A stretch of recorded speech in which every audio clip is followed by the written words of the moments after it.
Hello and welcome to Thursday Night Knives. I'm your host, Bob DeMarco.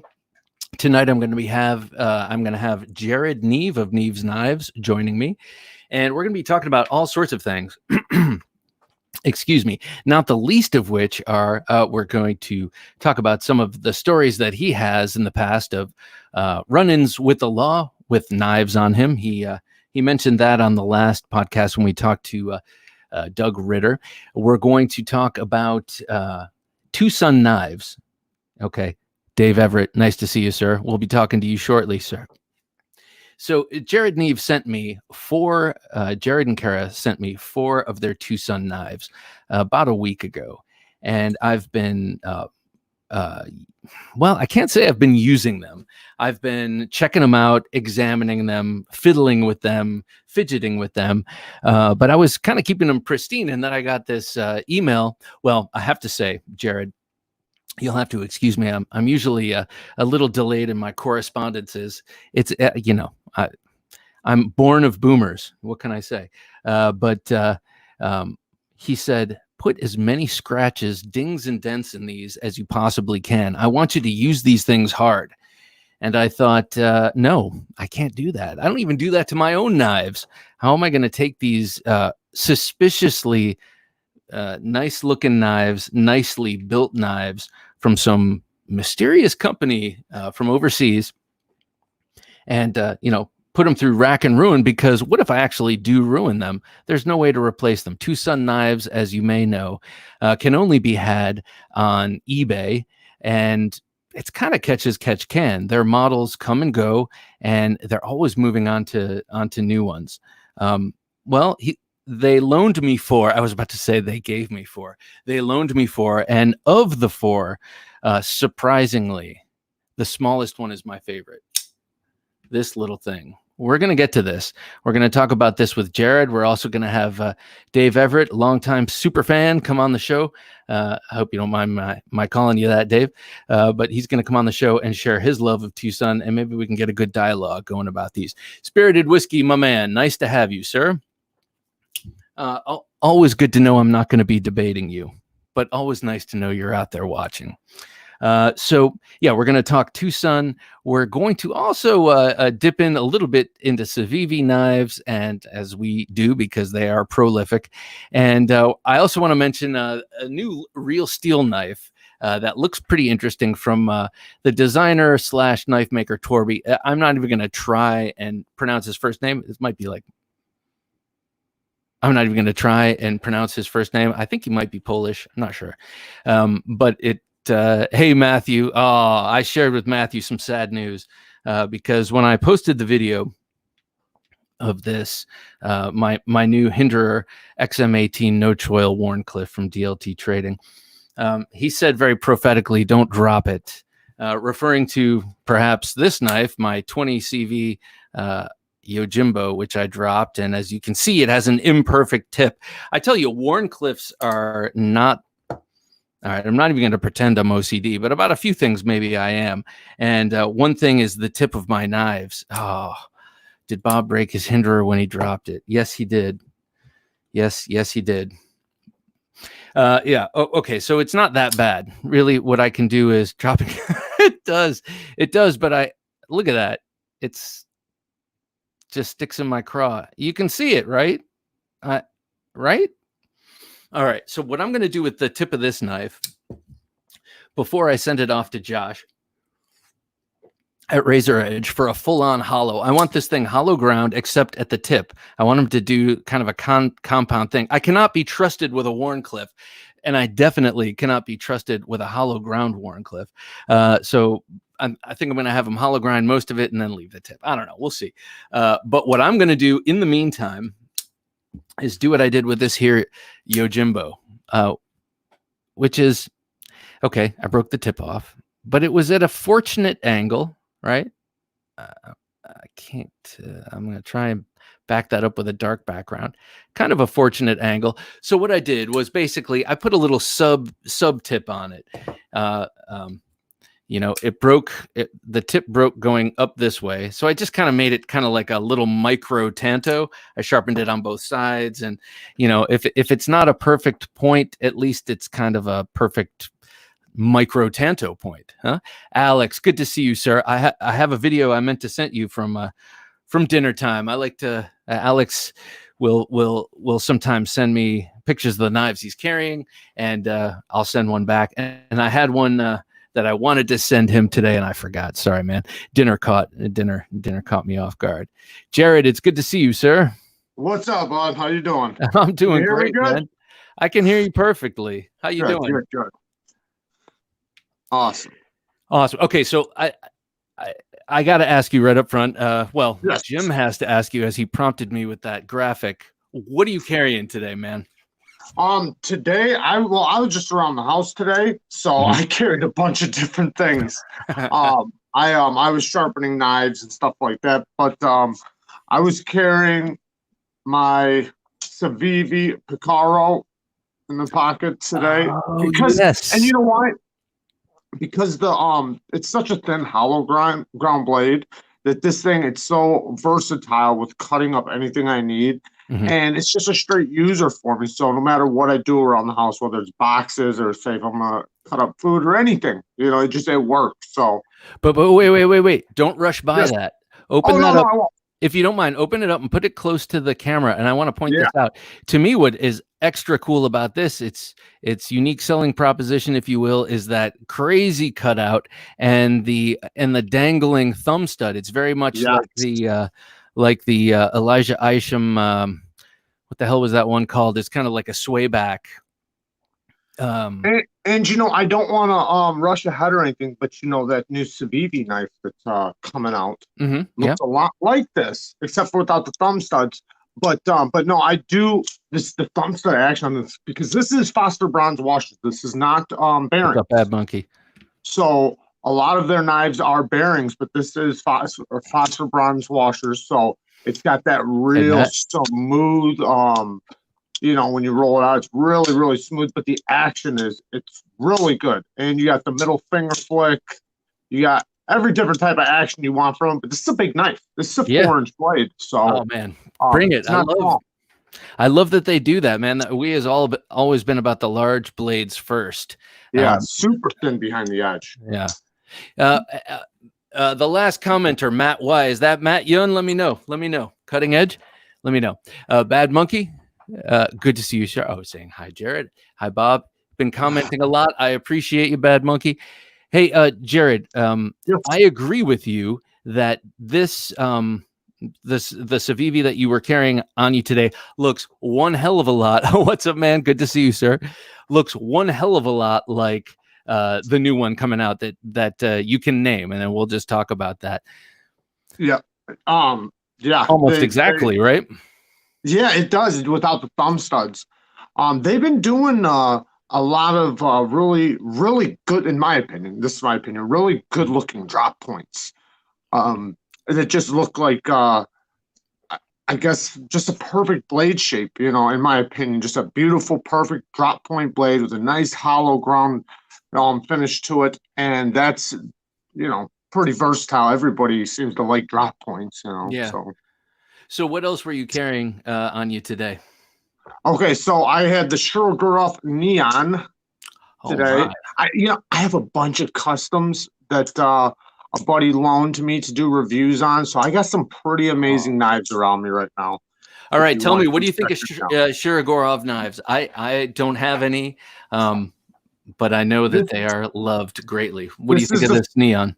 This is the first one, and I gave it a very good review. It's I'm about to post it, so I haven't posted it yet. I'm posted tomorrow, but it's a really good knife. I mean, it's just a straightforward knife, and they do it really well, and that's what I really like about it. You know, there's nothing that screams out anything, you know, in particular on it, and that's what I really like about it. Just all around good knife. Do you think you can identify, excuse me for interrupting you, do you think you can identify a Russian knife by its lines and by its design? I mean, I don't know. I mean, I can call these knives out. I mean, just about, you know, anybody really can if you know the Shuros. But But why? Why do you say that? You say you think that the reason I ask, and this is in no way disparaging. Actually, I think it's kind of interesting because, like maybe many of us, when I have a spare moment during the workday, say something's uploading or downloading or rendering, I'll fly through my Instagram feed, and I don't look at any of my friends unless they post knives. That's all Instagram is for me. Period. That's what mine is too. and so I'll just. And I swear to God, every time I stop, be like, "That's nice. I bet it's Russian," and it's Russian. They have very, just like I don't know. Maybe you look at an American knife. I don't know. Maybe that's not. Or you look at a South African knife or a French knife. That's what I was about to say. Yeah, I was literally just about to say that a South African knife, which I actually have one right here, which is really cool. I actually have, I have a couple different custom knives around here. This one is the Harukas. It's got the Damascus bolster. Oh my, yeah. Really cool carbon fiber. It's this is a beautiful knife. And this action on this thing, the sound of it and the action is so unique. I've never felt action on a knife like this. Never. It's so crisp, and the sound of it is just really nice. We don't have a super high resolution connection, but it looks like it just appears. The blade just appears. Well, and the sound is what's really extraordinary about it. And the plunge grind also is a very signature feature of that maker. They all have that slow, gradual curving plunge line, which is attractive. Now, what else do you have there? I got a Ziba here, and these are all. Yeah. These particular knives are sent to me by Shaker MT. I'm sure you've probably seen him in the comments up on this is Damascus steel, carbon fiber, and then it's got a silver backspacer that has skulls. I'm not going to be able to get it on camera, but on the inside of it, you can look inside there, and there's skulls that are carved out inside there. Deep in the well, right? And it's in silver. So, that's amazing. Michael Ziba's a jeweler, right? Didn't he come from a jewelry background? Yeah. He did furniture with his dad when he was younger, but then they started like designing jewelry pieces, and that's where he really got his ideas in knives was from like jewelry making and just that type of like art. Now I got a couple really cool pieces here now. Wow. Hopefully you're ready. This one is a Marfione custom Strider. That's nice. Are you picking it up? I hope you are. Yeah, I'm picking it up. I am. You know what? Give me just 1 second. I'm just clicking a button. Bud. Sure. This might help. Oh yeah. Oh, that most definitely helps. There we go. Sorry my about eyes that. my eyes were filling in the blanks because I lust over these. I've seen these many not many times, but I've seen this knife with this kind of grind on Instagram and been like, oh, it's my ultimate Strider tech or micro. It's an integral. It's an integral frame, but it's got the dual hollow grind, or the dual grind is actually two hollow grinds. It's not a hollow than a flat. Yeah, it looks like a hollow and a flat if you're looking at it probably from a picture or anything, but when you get it up close, it's two hollow grounds. You're never going to assume that front is hollow ground. Even if you're looking closely, you're going to assume it's like this, like the big thick. Yeah. Oh man. All right. I got one more. Hey, Big Boar, good to see you, sir. Russian and South African knives are just straight fire currently, and they are very discernible and differentiated. They're, you know what I mean? Yeah, discernible as their various things. Here's I can. And then I got one more for you, really quick, right after we're done. Agreed. Yes, I agree, and it's almost like Russian bloc, or Soviet bloc, former Soviet bloc. What's this? Okay, this one is a Marfione custom annex. And this thing is another integral.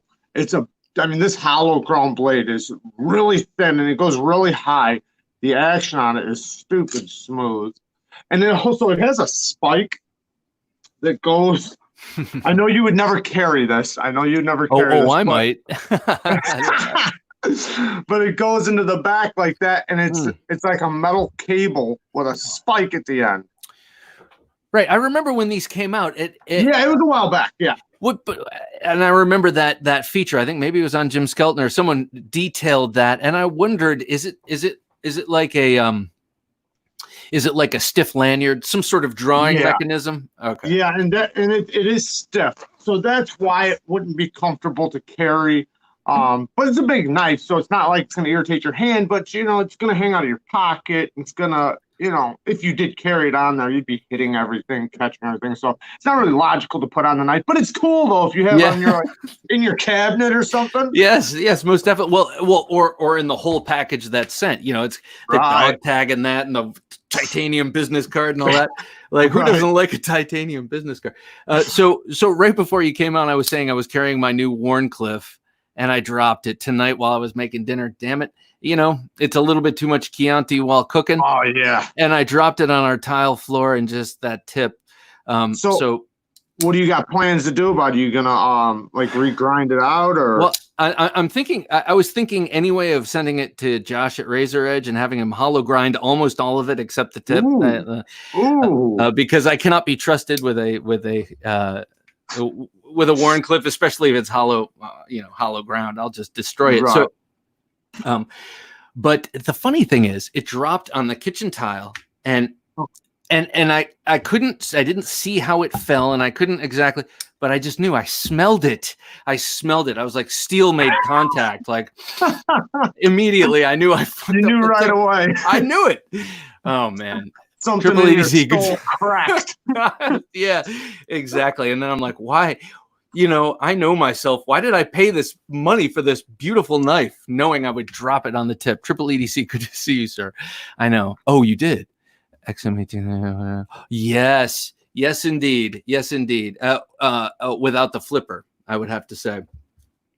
Before we go much, sorry, go ahead. No. I want to hear what you were about to say. I was just going back to what you just said about the hollow ground blade. So, are you more of a flat ground blade kind of guy than a hollow? No, I am a hollow ground blade. Okay, because you can't be trusted with it, so it just it confused me. Yeah. But I guess it's that I can't be trusted with a Wharncliffe is really what it is, and then you add a hollow grind to it, and it's so much more susceptible to breakage. Gotcha. And that's me. And it's not that I'm out there like, putting my knife through the paces. It's that I drop it in the sink at work, or I drink too much Chianti while I'm cooking and I drop it on the tile. Some sort of horse shit like that. It's not like a real cool reason.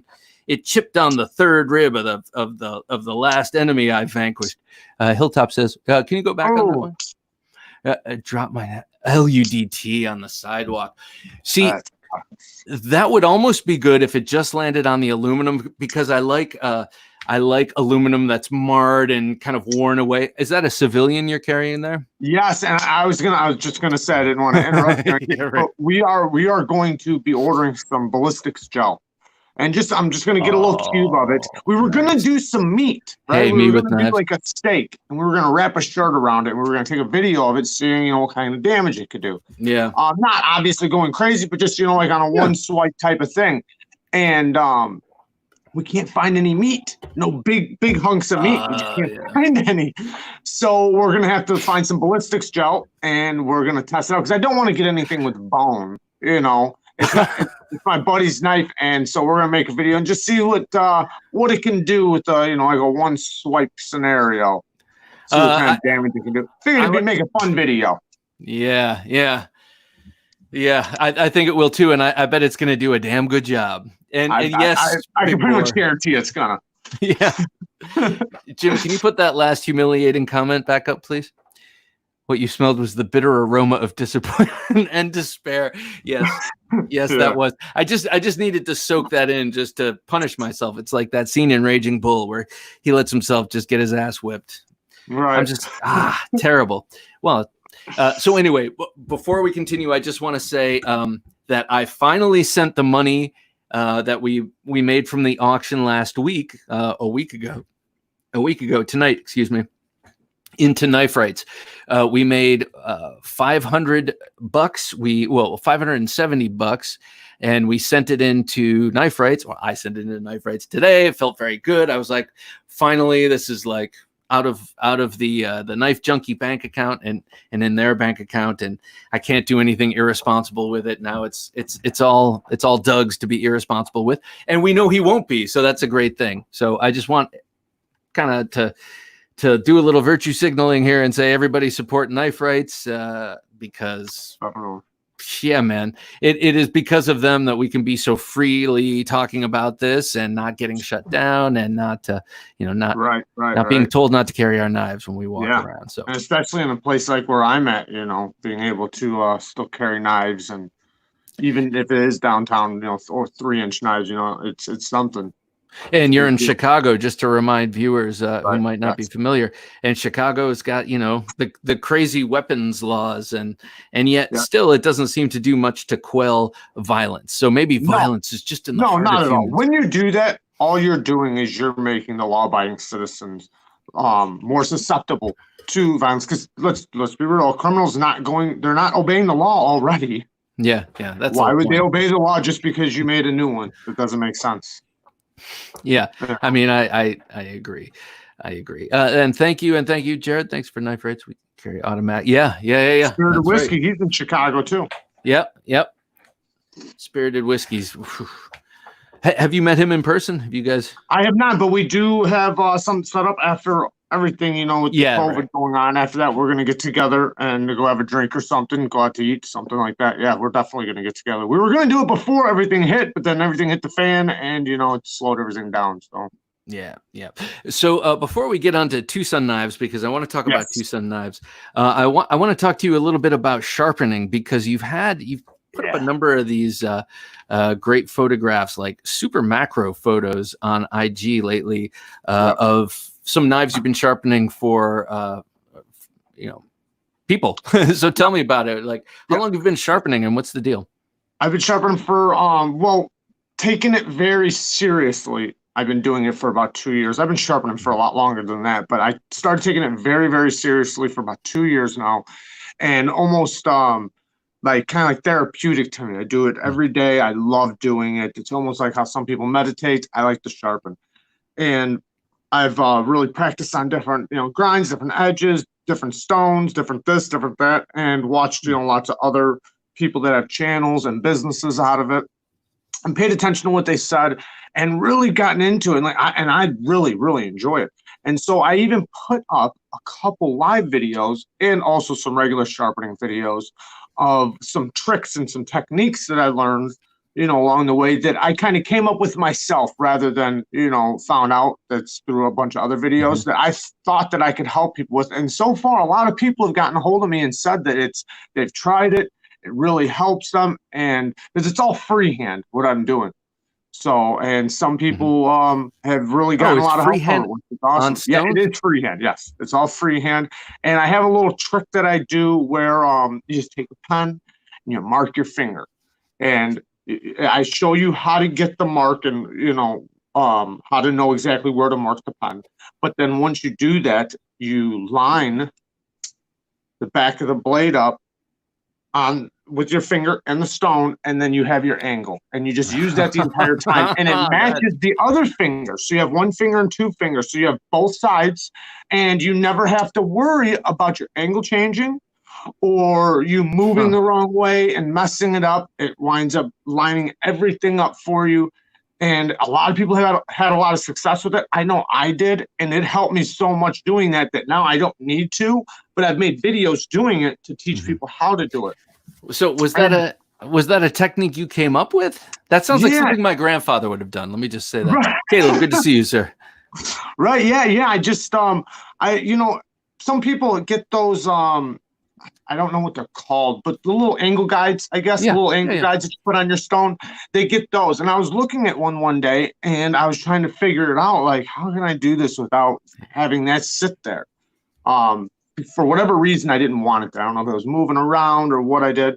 And I just took that and put my finger up next to it and marked about half of it, Mm-hmm. and I figured that's because the thing was 22 degrees. So I figured if I'm going to do like 15 degrees, and almost, a little more than half of it. And I did that. And then I matched up the other side with my other finger and, made sure they both lined up the same way. And I started doing it. And after the first time I tried it, I was like, wow, this helps a lot, because it takes the guesswork out of it. It takes the thought of like, am I still holding the right angle? Is it moving at all? You don't have to think about your angles moving or changing. It's good. It's the same. The knife is still sitting on the line with your finger, and it stays put. Yeah, I gotta say, I love that ingenuity, Jared. Yeah. That's like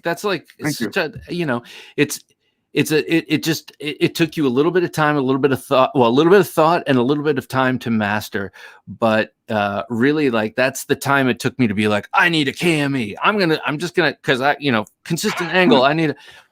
And really, you figured out it, and to me, I like that because it's resourceful and it's self-reliant, and to me, that's the kind of thing. I said that's the kind of thing my grandfather would have done, because he was an artisan, a draftsman, a sign maker. He showed me all sorts of tricks with drafting and with blowing things up two-dimensionally. But that's the same kind of trick he would have used. I really like that, and it's also shocking to me because the photographs you've been posting are close-ups, and it looks so consistent. You don't want to know how I'm getting those.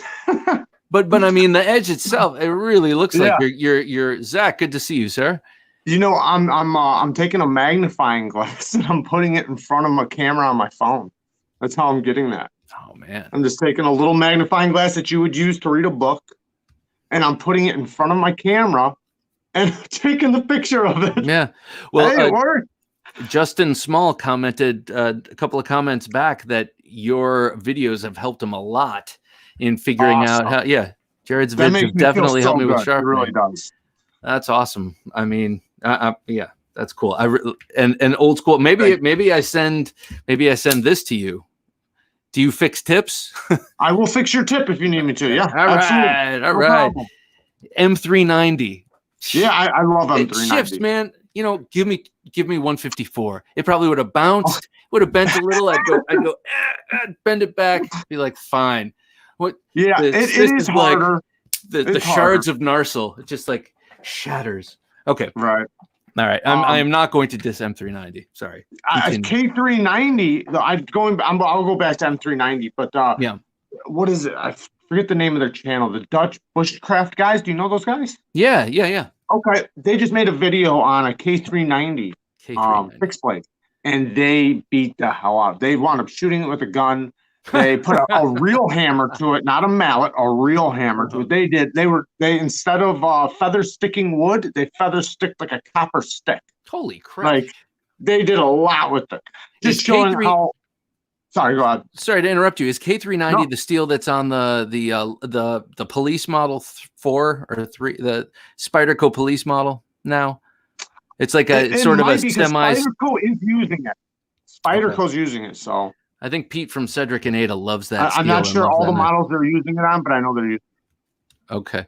All right. Well, I'm sorry. Continue with what you were saying there.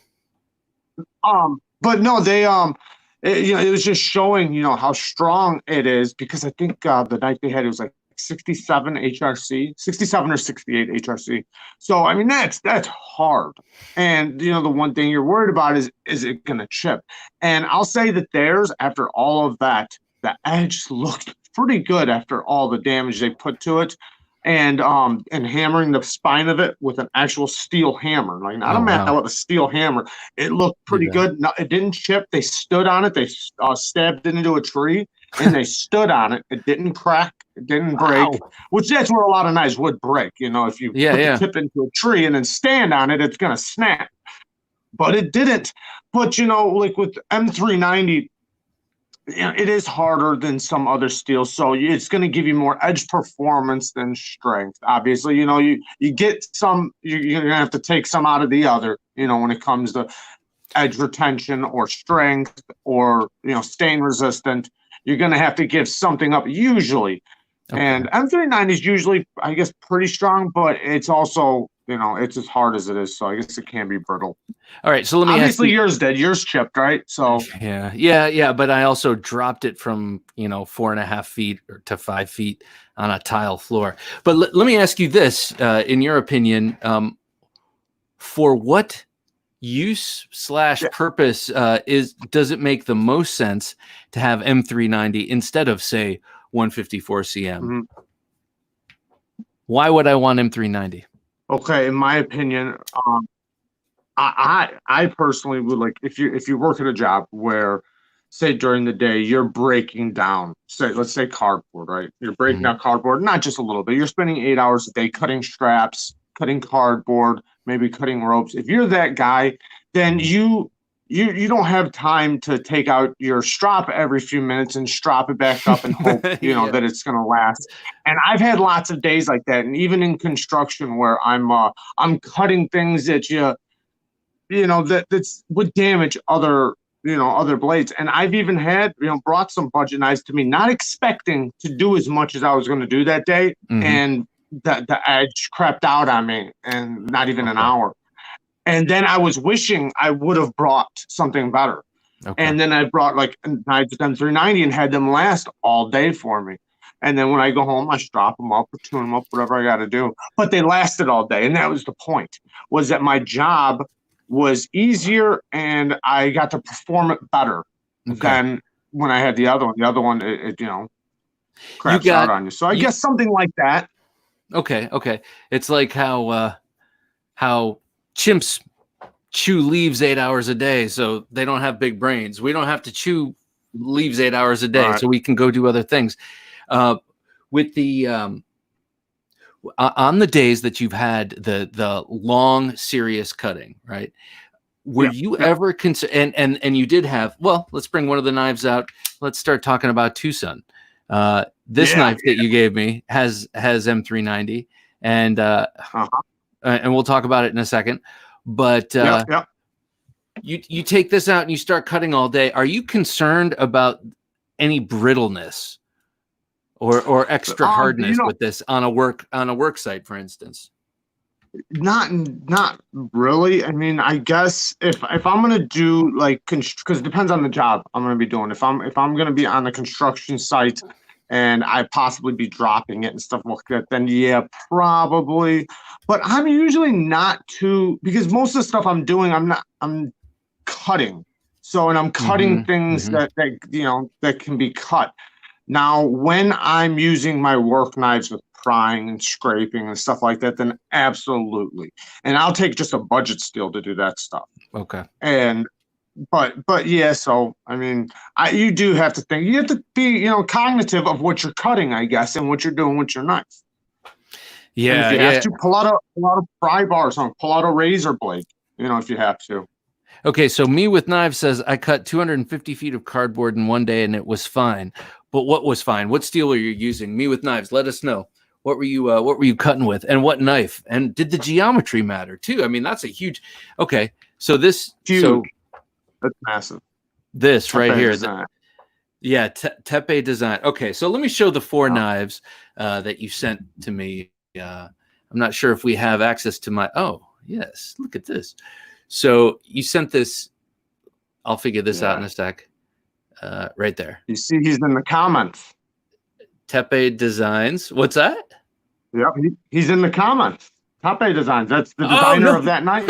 No kidding, dude. Beautiful blade. Beautiful blade, sir. Awesome knife. Yeah. So of the four you sent, so you sent this. Oh, here, let me clear some of this. And that one's the Maverick, by the way. The Maverick. This Maverick, yeah. Yep. And okay, so I mentioned I love the blade, which I do, but I also love this texture on the handle. The texture on the handle is just it looks nice. It's got a great grip without hurt. It's like giant knurling, basically. And the clip works good even on that texture. Like, it works really well. Some people thought that the clip wasn't going to work that good on that texture. It works great. Yeah, it's a beautiful clip. Well, let's see. Sorry, guys. I'll get better at this as we work this secondary You know what's camera. really nice about that knife too, Bob, is What's that? the blade geometry on it. It gets really thin behind the edge. Okay. Yep. Super thin. That thing cuts really, really well. And that's one thing I like about TwoSuns right now. They're doing, in my opinion, for the budget and for the cost that they're charging, some of the best flat ground blades and blade geometry when it comes to getting down to a good cutting edge. They're just doing great flat grinds that surprise you that they're doing such good flat grinds for the cost that they're selling for. I mean, they're beautiful grinds. Yeah. Hey, Tyler, good to have you. Lindy Lou, good to see you. Actually, that's how the whole discussion of TwoSun started. Was I was going to talk about the geometry of this blade. Okay, you sent me 4 blades, 4 knives. Yep. This, which reminds me of a Rexford handle with a sort of barong shaped blade, cool knife, and then this little guy, which is so cool. Yeah. This is your little space age utility knife. I love it. Yeah, exactly. Those thumb studs come off too. So sometimes I usually just take them off, and then I just have the hole, the fighty hole, whatever you want to call it. Yeah. So yeah, I think it works good. So okay, this is my favorite, and this is my least favorite of what you sent, and they have very marked differences. And yes, I must say, this knife here. You know, I'm not sure if you know this, but my taste, this is totally taste based. I'm not a huge carbon fiber guy. But if there is carbon fiber, I prefer it to be sculpted in such a way that it obscures the regularity of the pattern, or it's like marbled or a random pattern. This has just has standard. But also this is kind of that one comes in full tie too, just so you know. I'm sorry to cut you off, but that one comes in full tie also. Now, this seems like a great knife to do this with. You know, it's very comfortable. It's got the perfect setup here to pull your thumb over. And so if you gotta stab into something and put some force behind it, this seems like a very great knife because it's quite stout in cross section. Yes, but in like direct contrast to this, it's very like shallow and wide, right? Thick behind the edge. It's not the best slicer. It's not the best slicer, no. But I mean, that being said, I said it wasn't my favorite, and it isn't, but there's a high standard across these 4 knives, I would say. I mean, let's see if the camera can pick this up. There is a very, let's see, how do we show this? There's a micro pattern milled into like all of that titanium on all these damn knives. Let me try it up here. You might not be able to see it. Probably can't see it. Well, okay. So it is reminiscent of like an intaglio print or something. It's just like very, very, very, very, very fine cross hatching. Yeah. And I know it's the result of milling, but it's also the refined, you know, ordinarily you would just sand that stuff out or buff it out or whatever and make the thing smooth, but they found a way to make it. Yeah, they found a way to make it decorative. And I mean, it's extra, in other words.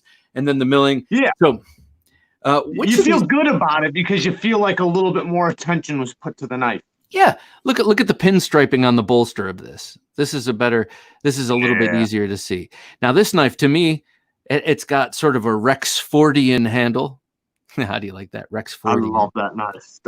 That one is called the Monarch. The Monarch. Now you can tell you love names. it. People don't realize they have names, but they actually do have names. And that one is a Jelly Jerry design. And me and Jelly Jerry talked recently, and he's trying to get TwoSun to make this model in S9EV and Micarta. So yes, sir. Hoping that comes through, and I will be one of the first ones to get it. If they do, that will be amazing. Yes, I would get this knife in that setup. I definitely would. Something. So as I mentioned, okay. Well, Bad Monkey just said TwoSun's quality is unreal, and I agree. It is unreal, and actually, literally unreal. TwoSun machine work is freaking phenomenal. Agreed. And by that I mean it's a little suspiciously good. I don't know why, and I don't know what makes it suspicious to me. And I mentioned this last week. It's kind of like a Trader Joe's food. It's not that expensive, but it's really good, and everything you get tastes good. But it's all off brand. So their work though, like the TS49, the one you said you liked it the least. Now that's an older model, and the models go basically in order, not every time, but for the most part. So if it's an early model, like a 30, 16, whatever, 40s, that's going to be their first stuff, the stuff they first put out. Now, if you start getting up into the 200s, that's their new stuff. So you can kind of follow the numbers and know like if it's a new design or not. And as time went on, they've just gotten better and better and better. They didn't they didn't mill out the insides of the scales in the earlier models. They do now. They didn't have great blade geometry at first. They do now. They've gotten so much better with everything. Hey, Jim, do we have Dave Everett around? Is he in the green room yet? We have another viewer of the show and listener to the podcast, Dave Everett, who's up in Connecticut, and he's a lifelong JKD guy, and also TwoSun grinds are the best, pretty damn thin. Yes, I agree. He's a JKD guy and a longtime knife collector, and he recently, we talk a lot via email, and he sent me a collection video of his TwoSuns, and he's really into them. He wanted to join the conversation, so I wanted to bring him in. The thing about this knife that I really like are its simple lines. I love the neutral handle. Like, to me, this, you sent me 2 knives. Two of them have, or sent me 4 knives, 2 with very neutral handles, and then 2 with more specified grips. This one urges you to use that choil, and it's way more comfortable. And then the tepi, which sort of splits your hand in half. And I think if my hands were bigger, I might have a problem with this, but my hands are a manageable size.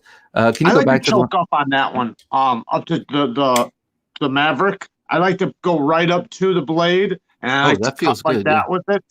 Because the flipper tab kind of leans sideways when it's in the finger guard. Position, so you can get your finger right around that. And I like doing that. Yeah, you're right. That is pretty comfortable, and I can squeeze it. I have pretty thin fingers, but I can squeeze it, and I'm not feeling that edge bite in.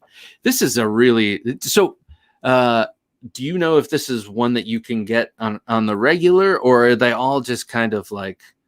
Okay, so Tepe, he sells them directly on his site. I don't know if he has any right now on his site, but he's in the comments, so he can definitely mention that.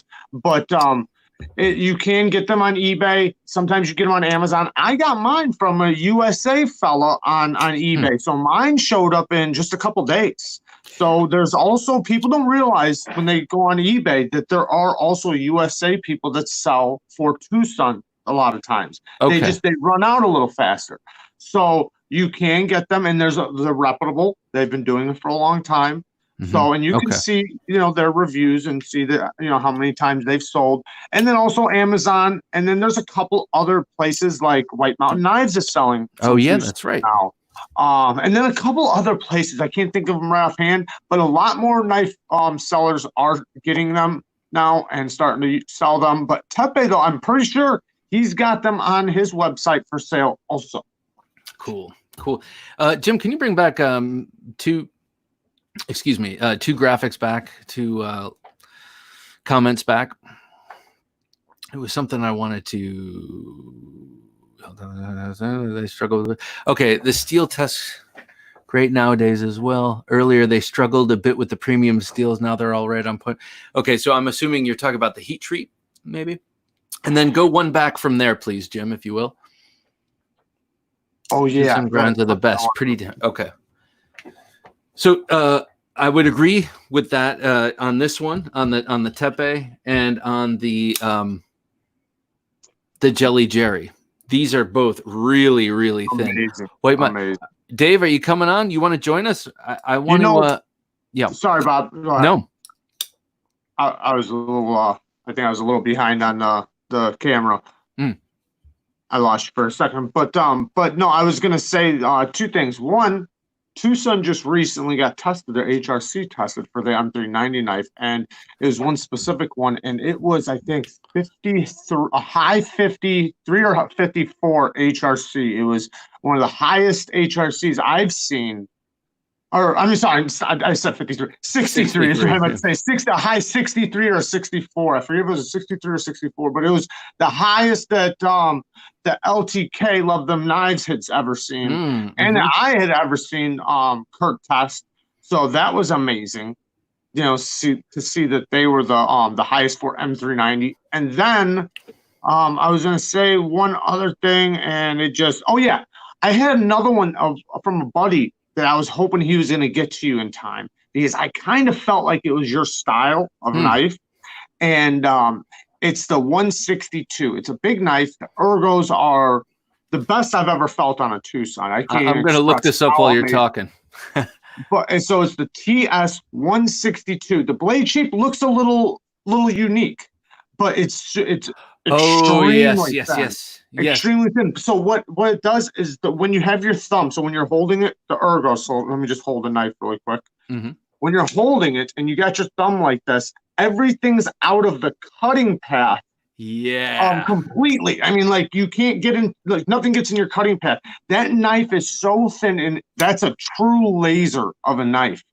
And it's not going to be your strong knife, like, for doing any hard work, like prying or anything like that. But if you're slicing and you want a big knife for slicing, that thing is a crazy slicer.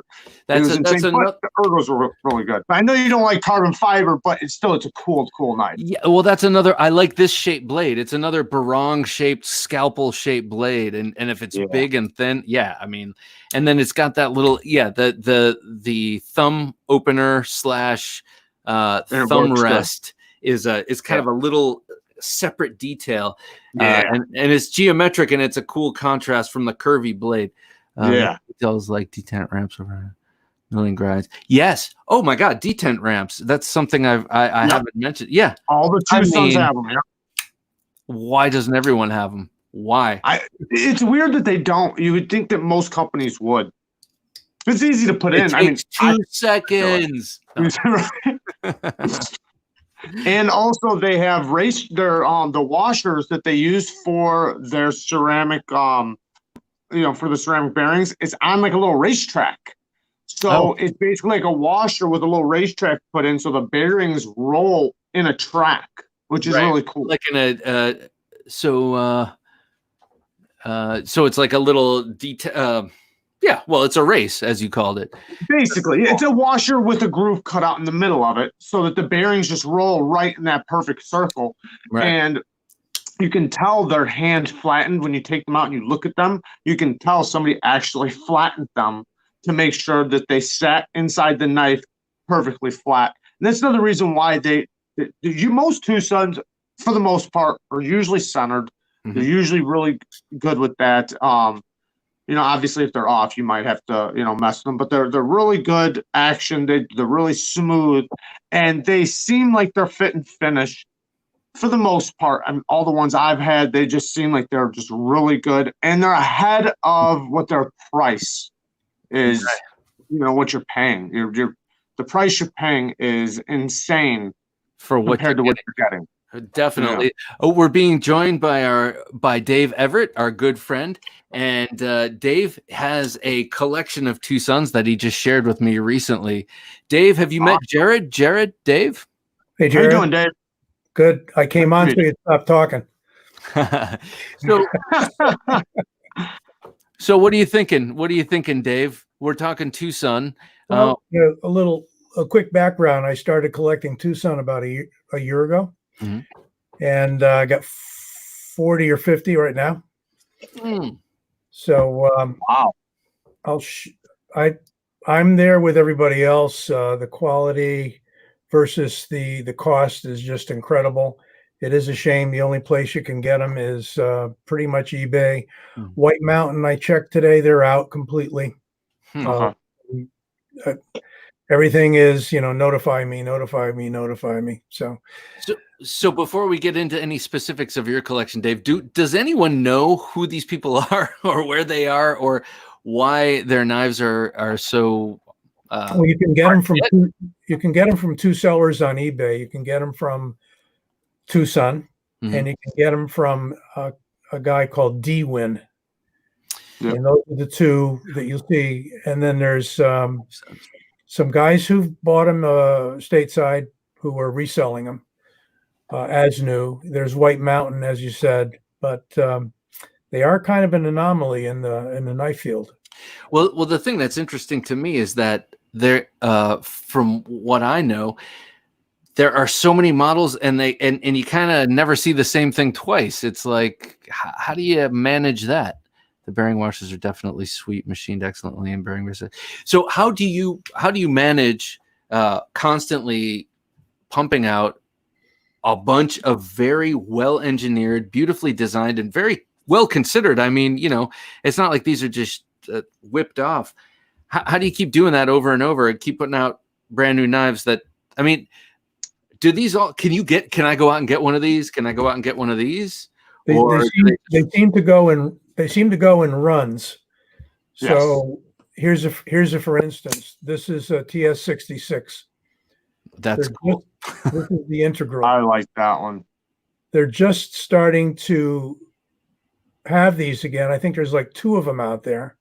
It's M390. It's got a carbon fiber inlay. It's all blasted, the whole handle, with very nice satin on the blade. And this might be a warning that you can't break the tip on, Bob. Yeah. I'll find a way. I swear. So someone just put up Facebook user put up TwoSunKnifeUS.com. Does that mean you can buy them there, or is he also mentioning, hey, TwoSun Knife is out there and they're also awesome? I don't know TwoSun Knife. I mean, I know of them and I've seen a lot of videos, but I don't have any. Yeah, I've seen some videos. I have a couple studios. Okay, they're really nice. They got high end and budget knives. And Dave Warren, he's a really good guy, and he lives here in the States. Him and his family, and all his work that he does for TwoSun, that's how he supports his family. Oh, yeah. And he's got a design out there. I actually got it right next to me. He's got 2 knives out there that are incredibly well built. I love the knives. But pull out that design. I want to watch it before the night's over. I want to check out that design. Jim, can you go back to graphics? There was a comment I wanted to see, but I want to see your Tuya, Jared, at some point. Yeah. Just let me know one. Hopefully, no, the one before that.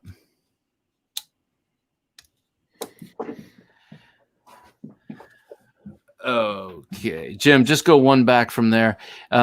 Hey, so I've noticed, Dave, lots of warnies in your collection, and lots of warnies in general with the old TwoSun knives. What do you think that's all about? Look at that. I don't know the number on this guy here, but I think warnies are gaining in popularity, generally speaking. I just picked up. Well, you sold me one, Bob. Yep, I did indeed. I picked up a Wii, right? The Rock 4. Yeah. And even that nice little CRJB. Oh yeah. That's a warning. Mm-hmm. I've got a warning habit, and it's going out of control, and I got to be careful about this because too many broken tips is going to drive me nuts. So, Jared. Yes, sir. Let me see that. Oh, look at that. That looks like a Vandermeulen Knifeworks knife. That's cool, man. That's like a space age. Yeah, I have 2 of them here. And the first one that he put out was the Japanese Tanto. Okay, and this is the Dave Warren design. So he works for Tuya, and he also did this design. Mm-hmm. And then the next year he did the hollow ground drop point, which is very thin behind the edge. And it's the same knife, just with the drop point blade. And these things are the fit and finish on these are considered some of the higher end knives. The placement for your finger you know, like the relationship you have with the finger, with the flipper, and you know, the detent. It's just, it's very nice. Like you feel really good flipping these knives, and I felt that with all the Tuyas that I flipped. It's got a really good spot where you put your finger and where you flip it. Just the relationship with that, the action is so smooth, and it feels. You know, put it this way, Jim Skelton, he just did a video. I think he just posted it on the Hive and the Kingsman. And I've done a video on the Kingsman, and he talked about how these feel like they're $600 knives, you know, that you can get for in the 200 range, you know, 250 range. I have to say, I was surprised when I saw Jim Skelton put up a TwoSun Knife video. He said, "Don't sleep on this brand." He's the guy who woke me up to Riat. Dave, do you have any TwoSun? I know you have Riat. What do you got there? These are two TwoSuns. Oh yeah, very cool. This is the 50 TS50. This is also the TS50. They call it the Tusk. This is the all tie version. Yes. Very cool. Very nice. That's a weird warning for you, Bob. I like that. I like it. It brings out my inner Viking. And this is the same knife in a G10. Okay, so that's the same model, same blade. Definitely. Notice they'll do little things like change the blade geometry, the design just a little bit. Yeah. You got kind of a real high flat on the bottom one. But this guy, you know, you can pick these up for like $35. What? Insane. Really? And this is, what did they make this out of? This is 14C 28N. I love that steel. A therapeutic edge has 30 to 35. He's got so many TwoSuns he can't even count. That's awesome, man. Yeah. I love that. Everyone has their little sub collections. Mine is cold steel. I've been collecting cold steel since before anything else. But I think sub collections are important. Ooh, let's bring that. That's something they're doing with the. They're making a lot of G10 models. Again, I don't know the number on this, but they make this in an all tie. I think those mushrooms are kicking in. That's cool, man. They've ground the G10, which is a layered G10, so that they get that pattern. It's actually milled, I'm sure. Yeah. Oh man, that's cool. And you know, I'm a sucker for the spine humps on like a SOG, on a MACV SOG, and that's kind of the same sort of. Can you go one back from a therapeutic edge before? 12 now. Oh, you have 12 now. A much more sensible amount. 39 at White Mountain Knives. Damn. Yeah, I definitely want to get one of those. And by the way, a therapeutic edge, that was in no way a judgmental jab. So just know we are fellow travelers. See, I totally understand loving these Chinese manufactured pieces like TwoSun, Tuya, Riat, etc. It's just for some reason they feel bad not keeping money here with our local craftsmen. Totally hear that too. But, you know, it's an interesting thing because, Jared, you were just talking about the gentleman who sells the TwoSun knives, and he's an American, and he supports his American family selling Chinese knives. So it is not a 100% black and white. Don't put that away, Dave. It is not a 100% black and white issue. Absolutely not. And when I was talking to, who was I talking to recently, who was bringing up how every knife sold, you know, there are people who sold screws and who sold the G10, who did the heat treating and who did the blasting and this and that. And so when you're supporting an American company, you're also supporting a lot of other people too. So, okay. And even some of the steels that they're using, you know, they might be coming from America. There's a lot of different angles. And even just saying that, obviously you want to support the U.S. still, you know, support U.S. companies, but sometimes even by buying Chinese, you are supporting a U.S. family or, you know, company. Yeah. Put that last one back up, please, Jim. And then I want to see what Dave's showing off because that looks wicked. Buy a Tuya. We put money back into the U.S. economy. I buy many U.S. custom knives, and it's my family's main income. So we appreciate your support. 100% satisfaction or return for full refund, lifetime warranty, and all warranty services done by me in the U.S. The NV2 is sold out, but a new run will be here in 2 weeks. Thank you, guys. And then what's that big ass one that's so cool? Is that the Bruiser? Is that one called the Bruiser? Or Yeah, there's the Bruiser. that was one of their first ones, but yep. Yeah, they have some really cool knives. So you saw it right there. That was an example of what I was talking about right before that comment came in.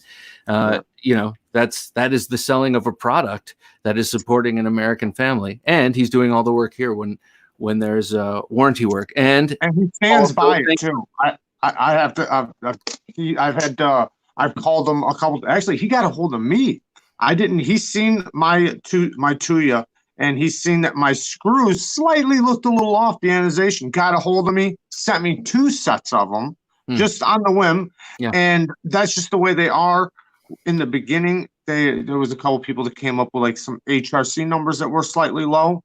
He got a hold of Tuya. They changed that. They raised all their HRC numbers. And he said, if you have any problems with your HRC on your knife, send it in and they'll change it out. See, that's what we talk about on this podcast all the time is like everyone makes mistakes. I got to say, I fuck up all of the time. Excuse my French. I make mistakes all the time in my life, at work. It doesn't matter. I make mistakes all the time. But if you got a plan to fix them, and if you're nimble enough to accept criticism and make changes, that's the whole point. Sure. So exactly. And they're like, here, take 2 sets of screws. Stop bothering us, man, about these screws. Here, take 2 sets. I'm just kidding. I know that wasn't the attitude. Dave, what were you just holding up? It reminded me of that Serge Pachenko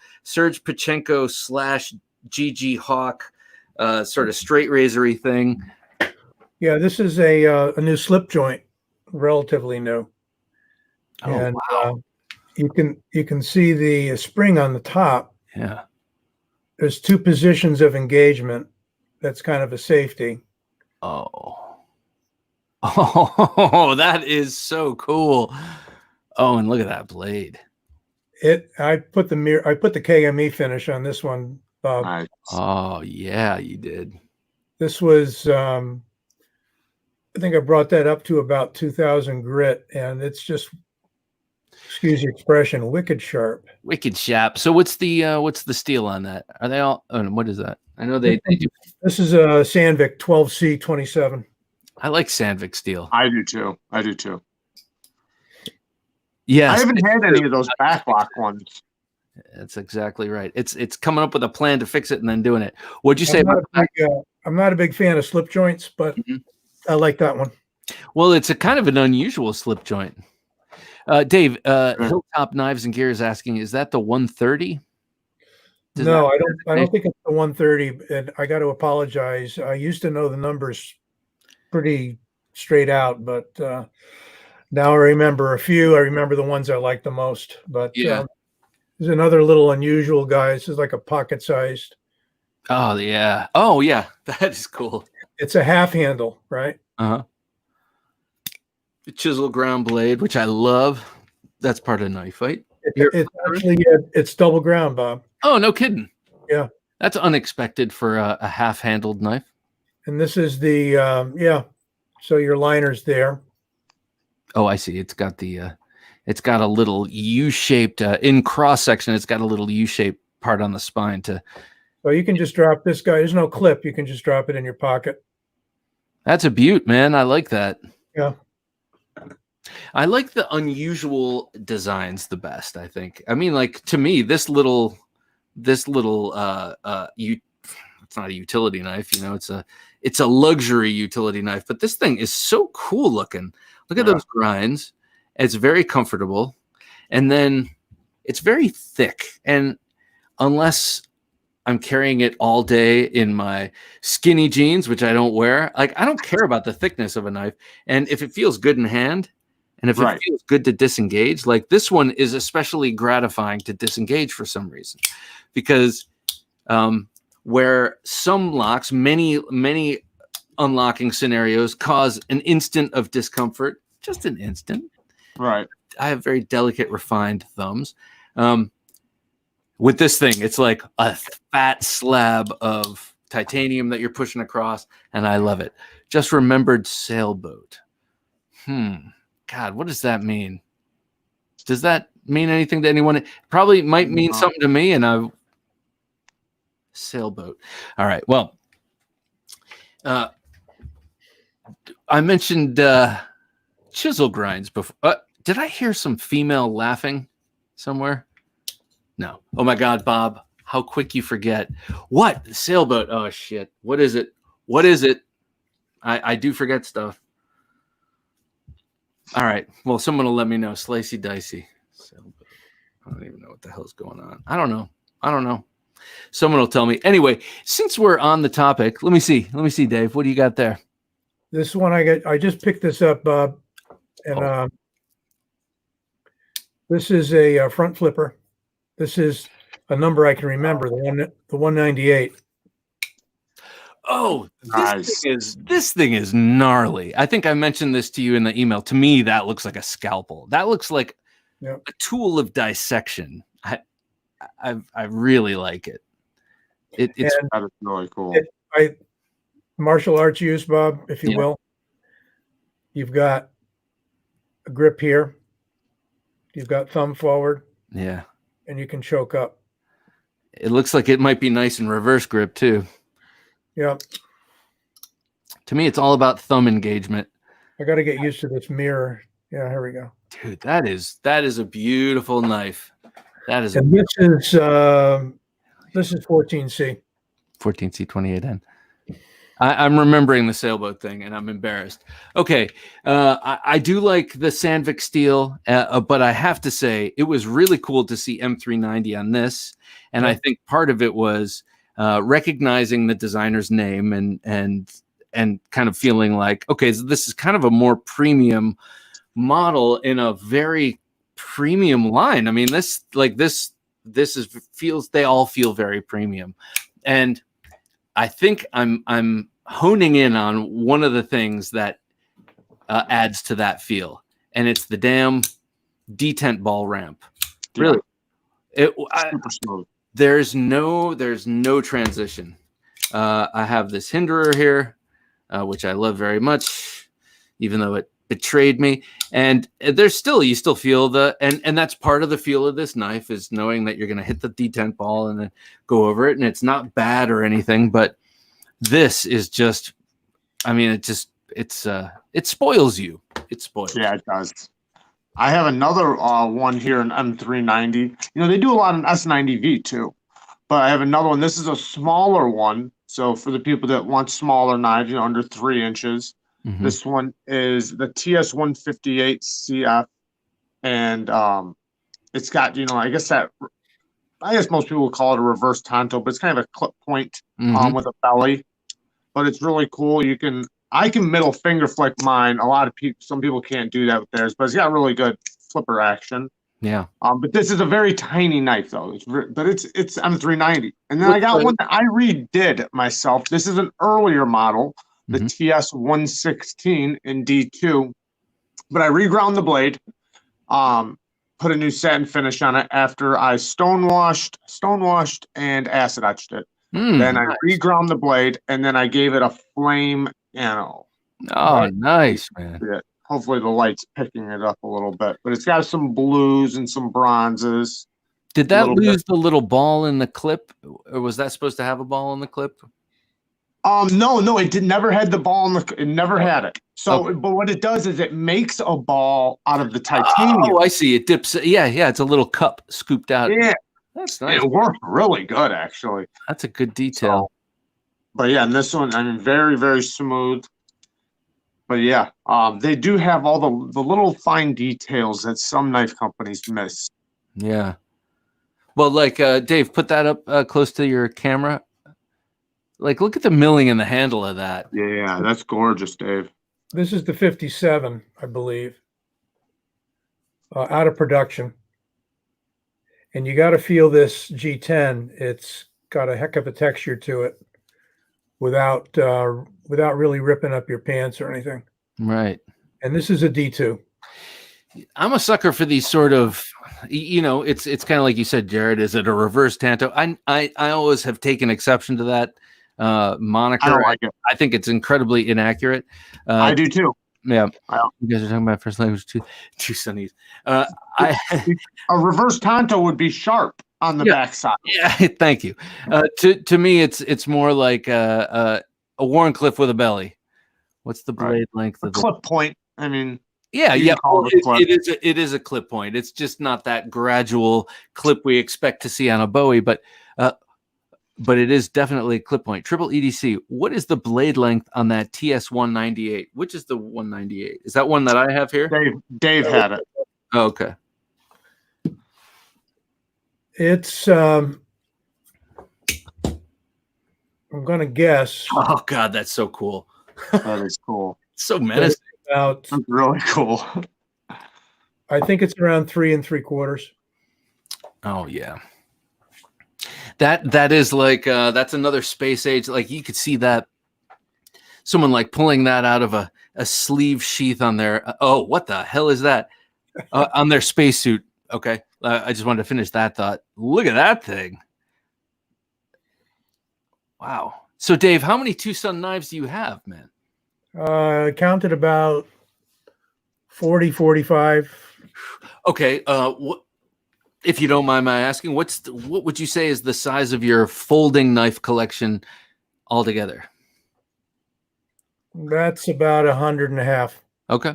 All right. That's that is a respectable collection, but not grotesque. So Dave, do you have a favorite out of all yours? Yep. Which one is it?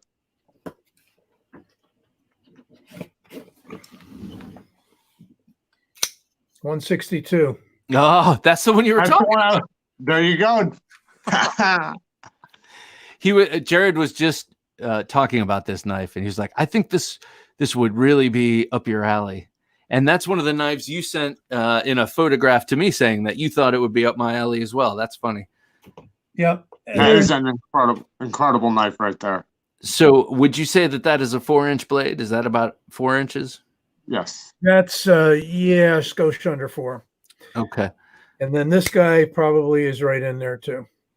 That is also beautiful. This is the 81. Yeah, you showed that one to me too.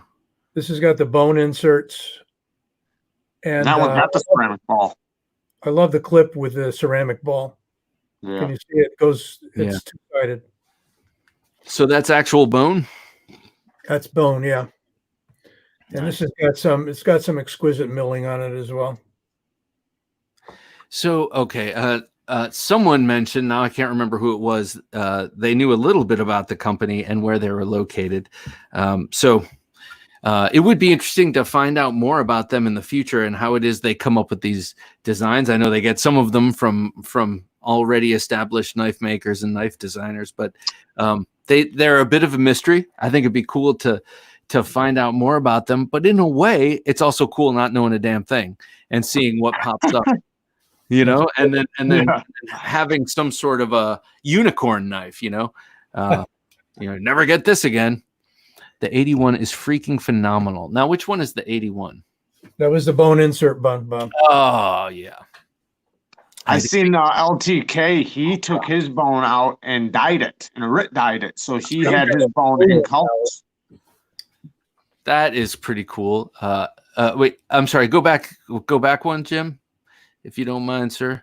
Over 100 TwoSuns for me, says Chad Kanatzar. Chad Kanatzar. 200. Oh no, over 100 TwoSuns. I conflated. All right. Yeah, that's a nice collection. That is a nice. Just got the 81. Got the 81 in CF and S90V. I've got the original. Also sold my extra. Okay, how long have these things been around? My unicorn TwoSun is my TS21 and S35 EN. How long have these things been around? I mean, I know I'm late to the party, but how late? I think they've been out a couple of years, maybe. I think it's a little over a couple of years. Yeah. I'm always a couple years late, man. That's the story of my life. It's like, well, whatever. Yeah, it's true. But I don't know. I think for me, I think what I'm picking up is that the trick to TwoSun Knives is to keep your eye on eBay and a couple of other places. Smoky Mountain, no, not Smoky Mountain, but Southern Edge Knife Works. Who was it? And there's some forums on Facebook too, Bob. Okay. White Mountain Knives. White Mountain Knives. I'm sorry. So I sell and trade on Facebook a lot. okay. So is there a TwoSun group on Facebook? Yeah, TwoSun Knife fans. Tepe Design says TwoSun is working exclusively with designers from all over the world. That is cool. I love that. That is another theme that keeps emerging on this show and on the podcast is, you know, though we may be conflicted about origin, the fact that there are OEM makers out there making knives by designers or by knife makers and putting the design of these high-end makers in reach of collectors who are not at the custom level is a huge service. And then as Spirited Whiskey and I and Alex and others hashed out a couple of weeks ago, to have American OEMs like Millet and Dauntless and other manufacturing places doing that in America, doing American OEM of American designers, that would be the ultimate for all of us, because then we'd be able to get these mid-tech versions of knives, and it would all be in America, but it wouldn't necessarily be at the high end of custom, consumption. Triple EDC says they've been out long enough to have 300 designs. Yeah. Kind of insane how many they have. That's funny. Long enough, Bob. Where you been? In that dark place Patty keeps talking about? That's another warning for you, Bob. Love that. I'll be honest, when I first heard about them, I thought that they were and it had everything to do with the name, the way the name sounded, but I thought they were maybe a cloning company. And it was purely on the name. I was thinking that sounds like a cloner's name. Yeah.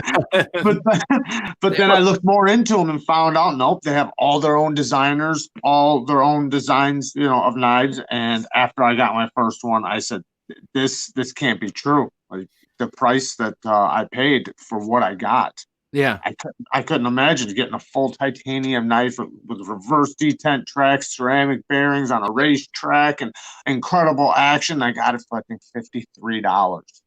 And I think that was D2 steel at the time. And D2 steel was, it still is. It's an incredible steel. But at the time, like, that was like the leading thing. Yeah, yeah. And now, they're using Sandvix, S90V, M390, D2 still. So, I mean, it's incredible. Lindy Lou says you should check out the TS-139 Barracuda. Hands down, incredible knife. Great fit and finish, and for a front flipper, crisp detent. Can you go back to Jim and then hit the middle one too? Yes. Bad Monkey EDC1 says if American OEMs could do a TwoSun do, that would be amazing. That would be amazing. I don't know if our economics allow for it, but who knows? That's all subject to change, as we all know. Oh, very. Wait, go forward, Jim, to the next one, and then this to me, and so now do me a favor, hold this up next to the other one that is your favorite, the barong shaped one. Yeah. I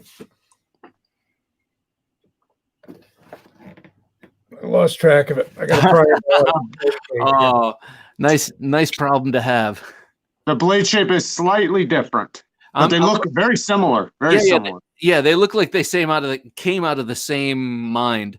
In the thumb ramp area, especially. But this is full liners. Okay, and this is a bolster lock. Oh yeah. That's a bolster lock, and that's titanium liners, right, Dave? And a hardened steel insert. Who does that? On the liners. That's awesome. That's Someone just came out with that. I don't remember who it was. I just saw it in a video. It could have been something high end or not, but I think that's pretty incredible. You got a lot of, relatively speaking, you've got a bit of space to work on the side of a titanium frame lock, but on a liner lock, not so much. These are the two you wanted to compare, Bob, I think. Let's see that one. No, you had it right the first time, but yeah, those look, Wrong shaped one. yeah, that barong shaped one because of the thumb ramp. 162, by the way, that I can remember. No, 162. But I think I have to say, Dave, of all the ones you've shown today, my favorite is that really, really wicked looking one. How's that for a descriptor? But the one that looks kind of like a big scalpel. 98. Yeah, that is something. All right, gentlemen, I think I want to move on to a little bit of knife debate. But first, I want to read this comment from Triple EDC. Hang on, Dave. Question for the group. AliExpress has so many clones of other knives. I'm hesitant to buy from them, but they seem to be the only one to have certain TwoSuns in stock. Thoughts? All right. My thought is this, and then we'll pass this around. Buying clones, bad. Buying from AliExpress at your own risk. I don't know. I've never bought from them, and I know that they're a reputable source. I wouldn't not buy from them because they sell some things you don't agree with. Some people don't agree with those stashable plastic knives that Cold Steel makes, and so what I would say is, to me personally, buy whatever TwoSun you want from whomever you want, but don't buy a clone. What do you guys think? I agree. I think TwoSun's unique, and I'd stay away from clones. There's a lot of clones out there of some automatic knives, especially out the front Microtechs, and you can pick those up on DHgate and AliExpress. And I'd stay away from those. The quality is questionable sometimes too. And it's kind of like you're taking money directly out of the pockets of the people who design and make them when you're buying a clone. I know there are a lot of very derivative designs out there, and that's kind of a gray area. But when it's something that looks exactly like whatever that knife is, you can tell. Oh, okay, they're ripping off a 940, a real counterfeit. Yes, a counterfeit. Yes, right, with names and. Oh, they even put Microtech on the blade names. That's disgraceful. I've had people DHgate. It looks exactly like the Microtech.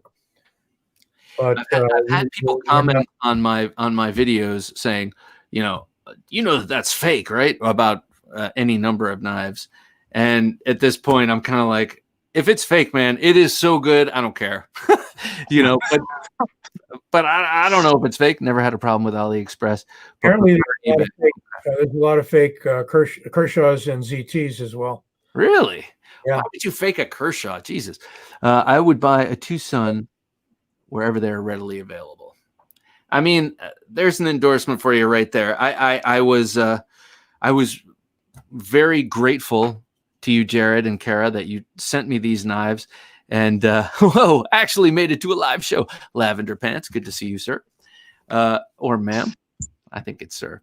It's a sir. Okay.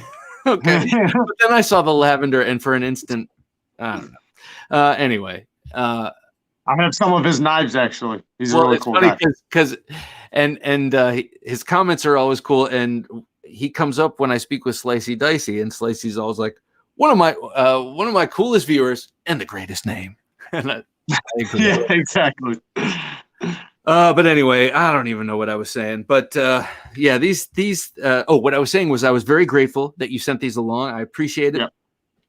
I told you that I would send them back last week. I said I'll send them back the day after we do the show. But if you don't mind, I'd like to keep them through the weekend and actually do what you said and put them to a little bit of use. I mean, he said I would prefer that. I would love for you to use them. Keep them out of Sorry, go ahead, Dave. Don't bring them in the kitchen, Bob. Yeah, right. Yeah, especially not that one. Jeez. I honestly wouldn't care. I look at them, they're tools, and I like the way they do perform, and I love the way they break in after being used. And that's one thing I really like about TwoSuns is I've used the heck out of them. You can see a couple of them there I've really used, and they've only gotten better. I can see you've used this one quite a bit. Yeah, use them, scratch them. I don't care. Do it. All right, Dave, before we call it quits on TwoSun, let me see that. That blade is wicked. That is beautiful. Yeah, that's cool. And that handle, man, I love the sculpting on that handle. That's the 64. It See, reminds me of some sort of aquatic mammal, but you know, a nasty aquatic mammal. Almost like a whale, Yeah, a like a beluga. whale. a beluga. That's a beaut. Well, Dave, thank you so much for joining us and coming on. I would also like to have you on sometime when we talk about Filipino weapons. Dave is a Filipino martial arts expert and Awesome. and a friend of one of the guests of our podcast in the past. Ron Kozakowski, and he knows a lot about Filipino weaponry. And as you know, that's like the stuff I love the best. And I would love to have you on again, talk a little bit about that stuff too. All right, Dave. Well, thank you so much for coming on. It's been a pleasure. Nice to meet you, Jared. Yeah, you too, Dave. Thank you. All right, Jared, are you ready for a little knife fight? I'm ready. All right. All right. So tonight's knife fight is chisel ground versus V ground. And okay, we can talk about the edge or we can talk full blade. And you know what? We're going to talk full blade with a chisel edge.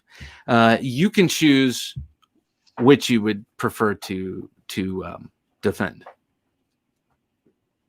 I'll defend the chisel. Ah, okay. Okay, I'm prepared. All right. So would you like to go first, sir? You can go first. Okay. Go ahead. All right. Well, ladies and gentlemen, I don't want to disrupt the fabric of reality by suggesting that a knife should not be V ground. Clearly, look at every knife that you've seen and that you've held and used in your life since you were a small child. Think of that Swiss Army knife. Now think of that kitchen knife if you're not living in Japan. And now think about that Buck 110 you got and that slip joint you got from your grandpa. And then maybe that first Kershaw you bought for yourself. Now you've graduated to the Benchmade, and that's all you need, right? You're going to stick with that Benchmade. Well, is that chisel ground or is that V ground? I'm betting that's V ground, just like all the other knives you've used in the past. Now, if we're going to adhere to the rules of physics and modern day reality, we know that knives come with both sides ground. If you look at a knife like, say, this, and you're impressed by that grind, well, you're a fool because, look, they're lazy. They only did half of it. How is this going to cut? So, you know, I'm going to appeal to you on an emotional level because it is the most powerful level to appeal to you on for the V grind blade. Aren't you always a little disappointed when you look at a grind, you're like, oh my God. Oh my God. Oh. And then you always have to deal with it, almost always being on the wrong side. Look at Emerson. I love Emerson knives. You know, I will always defend Emerson knives, but they put the chisel grind, they put the chisel edge on the wrong side. This flat side, because they're set up for right-handed users, this flat side should be on the left so that you get more access to that fine edge like you would on a chisel. You wouldn't turn a chisel upside down and use it. So I guess what I'm saying is that the V ground edge allows the left-handed user, the right-handed user to use the knife with equal effect. And I rest my case. That was a very, very good argument. No, it wasn't. It actually was. Okay. All right. Very good argument. All right. I'm going to have to say that think about a tool and chisels and how hard they work. And also think about you're getting half the edge. So think about how much sharper you can get. Like if you listen to a lot of knife makers, and especially the ones that use, that make chisel grinds, they'll tell you that the sharpest knife they've ever seen was a chisel ground blade. And then also, when you're sharpening your knife, you get to concentrate on one side instead of constantly flipping back and forth, and trying to line everything up. You get to do one side, and then when you knock the burr off on the other side, it's going to be an absolute razor. You have the knife that works one direction, so because I know they have the chisels on the one side, so it's going to cut. A right-handed cutter is going to be able to use it, and it's made to use that direction. It's literally made to do one purpose. And like going back to chisels, chisels are a tool. They're made to go through materials, scrape materials, cut through materials, and be resharpened and do it again and again. And there you go, chisel ground blade. Thank you, Jared. I was actually hoping to defend the chisel grind because you probably would have did a better job than me. So. No. Actually, I'm really hot on it right now. And as a you were the guy to talk about the chisel edge because you were the guy to talk about the chisel. And do you have any chisel edge blades? As I'm arguing for him, I do not have a chisel edge. You hypocrite. I am, but I have chisels. Yeah, right, exactly. So he's got chisels. So what do you got coming up for the channel in the offing? What's coming up? I actually just picked up, and it doesn't necessarily have anything to do with TwoSun, but it is another company out there. Yeah. That is, you can get really good titanium knives on a budget. This is all titanium, very amazing action. And these guys, their fit and finish is really good. Listen to that D-time. Yeah. I mean, this thing is a really cool knife. So I got this coming up really soon. I just picked this up. I've got a few Kubis. What is that? A Kubi. This one is the Kubi Nova. Oh, and actually, someone in the community actually named this. I think it was Big Red. No way. Yeah, I think that don't call me on that. Sometimes I have brain damage. And then I got some other custom knives coming up. I got this given to me, or us. Dude. It was given to us by Shaker MT. And this is the Warncliffe Gentleman knife, and it is a great knife. We actually have a bunch of videos coming up. Actually, Lavender Pants 86, who was in the comments just a minute ago, we have some of his knives coming up, and I got some already recorded, about to go up, and so we have a lot of content coming up. So what's your favorite thing? What's your favorite new knife you got going out? Thank you, sir. Oh, you mean that's loaned? No, well, I mean, like, what are you most excited about? Well, if it was mine, I mean, this, like I said, this was a gift, so this I'm definitely really excited about. But for just period people's knives, I'm really into this that Strider I showed you, the Marfione. I really like that. All these knives I like though. So none of these knives I like. I mean, some of them I like more than others, but for the most part, I love all knives for different reasons. I know.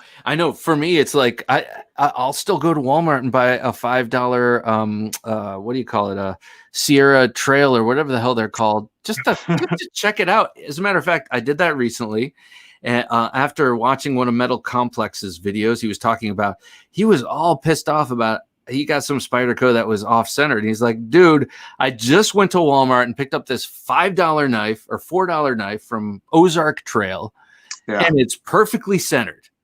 And I flipped it 500 times. It's still perfectly centered. What the fuck? I just spent all this money from you, Spyderco. So I thought that was interesting. So I went and did the same thing. I bought one of those knives. It was great. Yeah. I mean, great for $4. And then I gave it to a coworker who never carried a knife, and now he carries a knife. So, boom. I'm like a missionary. Everyone at work carries a knife now. I just fixed the grind. Well, not the grind, but I fixed the edge. Yeah. The edge is just a domino. I just did the review on this, but the edge, it was so horrible. It was a factory edge. But the reason why was because the grind on the blade wasn't even from side to side. And so it made the edge, whoever did the edge, on the belt, because of the grind, it made it to where the edge wasn't going to be good no matter what. Right. Especially, with off of a belt. So after putting it to the stone, I did some work to it, but I made a video, and that was one of my complaints on it, was that they should have caught that, first of all, because when the guy was sharpening it, you could look at it and see that these grinds don't line up. I love this knife. Don't get me wrong. This is an awesome knife. The Domino is a great knife. But I just thought, it's so crazy that they missed that, but then, you know, like I said, with the TwoSuns, I mean, their grinds are so good. Yeah. But, you know, it is what it is, you know. I mean, he's got 2 Spirited Whiskey has 2 Tom Mayos coming in. 2. Nice. Tom Mayo? Yes, please. I'll have 2. I love it. That's awesome. My daughter's Ozark Trail pink knife is on the kitchen counter. I keep looking and thinking, damn, I gotta say, I've gotten almost all of them. I haven't gotten the multi-tool, and you know, I haven't gotten the fixed blade, but over the years, and then I just bought their little slip joint, and it's not bad, man. I know if I were cutting with it a lot, it would be a different story, because I know that the steels are not robust, but the fit and finish is not bad at all, especially for a you know, their little slip joint, especially for a slip jointing knife. You know, the bolsters and the handles are all nice, and you know, it's a thing. It's a thing. If you're buying a $200 Spyderco that's not up to that $4 standard from a Walmart knife, that is something. That is something. It is definitely something. There's some amazing knives out there for the money. We're in a really good time for knives. We just are. Oh, dude. Yeah, I would agree with you. I think we're in the best time for knives, and all like great stuff can be had for very little. I have one of those American Blade Works Model 1 V3 coming. Those are the American Blade Works are cool looking knives. I mean, I'm excited about. I even like the name. Obviously, the name, it's a slam dunk. But yeah, those look cool. Those are brand new on brand new on my radar. I'm not sure how long they've been around, and you know, even though I call myself Knife Junkie, that doesn't mean I'm Knife Maven. A Maven is a guy who knows all the new shit, like as soon as it comes out, and he spreads the word. And to me, I'm more like a junkie, like grab it, run home, use it. You know, it's a little more fiendy on my end. It's not as refined. So if I'm constantly saying I don't know that, but you're like, he calls himself the Knife Junkie. What's up? It's because it's more of a junkie thing than it is a connoisseurship. I got a problem. Yeah, guys, it's in the name. It's a call for help. Right. Somebody give me a number to call, please. We could start something. Alrighty, sir. I think it's about time to call it in. Is there anything you'd like to shout out to the broader world who might be watching? You know what? Yes, actually there is. A guy made us some custom leather pieces. And this is a custom leather wallet. He put our logo in. It's all stitched. It's all, you know, carved into the leather. This thing's really nice without showing too much. You know, it's really, really sharp. The stitching work is incredible. And he made other pieces. I don't have them right next to me, but he made us a bunch of pieces. If you want to check out the other pieces, you can check out my Instagram. Cool, man. Nice. But check him out, Turtle Leathers. Everybody should go check him out, especially if you want some custom leather pieces done. You know, if you want like a specific wallet or something, or minimalist or a big wallet, whatever, and you want a custom USA made piece, go check out Turtle Leathers on Instagram. Or, you know, email him, Turtle Leathers. He's a really cool guy. Turtle like the amphibian with the shell. Turtle Leathers. Yes. Okay. Yes, Turtle Leathers. Very, very simple. Cool. That sounds awesome. You know, leather. Matthew, always a pleasure. Thank you, sir. I am a sucker for leather. Who isn't? I mean, I know the smell, the feel, the everything about leather. I love. And so I'm really looking forward to breaking it in. Let's support our USA crafts people and check out Turtle Leathers. I'm sure they're on Instagram, right? He's on Instagram. Yes. Okay. 100%. Awesome. Well, Jared, thank you so much for coming on tonight. It was awesome talking to you, Bob. These TwoSuns, but also thank you for entrusting these 4 awesome knives to me. I really appreciate it. It's not easy to throw knives in an envelope and send them off to somewhere. So I appreciate it. I'll thrash on them through the weekend, meaning please do. That's all I ask, is that you beat on them a little bit. I've been into knives for over 30 years, but at this point in my life, enjoy it. Yes, I agree, Chad. And that is the main spirit of this show.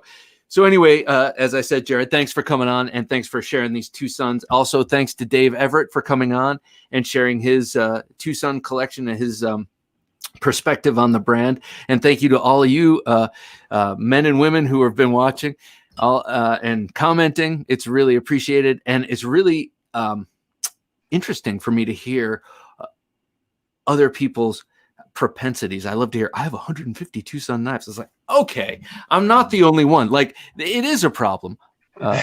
Somebody else is a junkie out here. Yeah. So anyway, guys, everyone, thank you so much. Thank you.